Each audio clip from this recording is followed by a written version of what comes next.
Cześć, witam ponownie. Jeżeli jesteście szczęśliwym nabywcą kserokopiarki MP 3003, 3503, 4503 i tak dalej, czyli seria z 3, w pewnym momencie dojdziecie, do momentu, kiedy będziecie musieli wymienić swoje bębny. Bębny starczają w tej kserokopiarce na określoną ilość kopii, jest to ilość maksymalna, więc prędzej czy później staniecie przed dylematem, wow, jak wymienić moduł bębna. No i ja Wam teraz pokażę, jak taki drum unit się wymienia. Każdy serwisant, który ogarniał maszyny typu MP 3500, 4500, myśli, że ok, jest to wspólna sprawa. No nie, niestety. To są maszyny skonstruowane zupełnie inaczej. Jest tu pełno zaślepek, niespodziewanych śrubek. W poprzednich maszynach wystarczyło odkręcić jedną śrubkę, zdjąć kilka, zaślepek i już to wszystko wychodziło. Natomiast tutaj jest zupełnie inaczej. Trzeba zdjąć obudowę od cover, od transfer unit, trzeba zdjąć wszystkie obudowy od drum unitów, czyli od modułów bębnów. Dopiero jak zdejmiecie wszystkie obudowy od bębnów, będziecie mogli wyciągnąć wtyczki, które spinają bębny z maszyną. I tak nie będziecie mogli wyciągnąć modułu bębna. Tu są ukryte śrubki, które teraz wykręcam.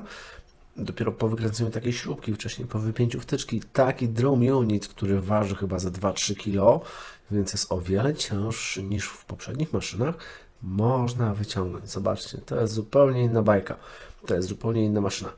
Ja otworzyłem pokrywę, nie mam oczywiście tonerów Cyan Magenta Yellow, bo one były mi potrzebne do innego projektu, ale sama maszyna, same bębny, to jest taka ciekawostka. Trzeba to zobaczyć, żeby nie popełnić u klienta błędu, żeby nie było kichy, że przyjeżdżasz do maszyny i nie wiadomo co tu zrobić, tak? Pamiętajcie, odkręcacie najpierw wszystkie śrubki, które trzymają zaślepki bębnów, czyli takie ładne obudowy, zdejmujecie te obudowy, no i żeby nie było żadnej siary, każdy z Was musi najpierw rozpiąć wtyczki, które synchronizują bębny z kserokopiarką, a dopiero potem odkręcamy w każdym bębnie jedną śrubkę, to jest właściwie wkręt, a nie śrubka.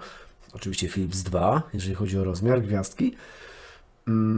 I dopiero wtedy możecie każdy z takich bębnów wysunąć. I jeżeli klient jest bogaty, no to wiadomo, wsuwacie nowy drum unit, imaging unit, czyli moduł bębna, moduł dewelopera nowy, wszystko jest pięknie. No ale jeżeli klient nie ma kupy szmalu, no to musicie taki drum unit wyjąć, zregenerować go, czyli wymienić bęben, listwę, mydełko, wałek ładujący, kupę rzeczy. Ale no ma to sens w sumie. No ale oczywiście, żeby to wszystko zrobić, musicie wiedzieć, jak to wyjąć. Jeżeli film był pomocny, to dajcie palucha w górę. Jeżeli nie był pomocny, to nie dawajcie. Oczywiście wasza sprawa. W kolejnym wideo pokażę Wam, jak taki drum unit należy rozkręcić, czyli rozpołowić, wymienić sam bębenek, samą listewkę i sam wałek ładujący. No ale to jest następne wideo. Pozdrawiam, pa!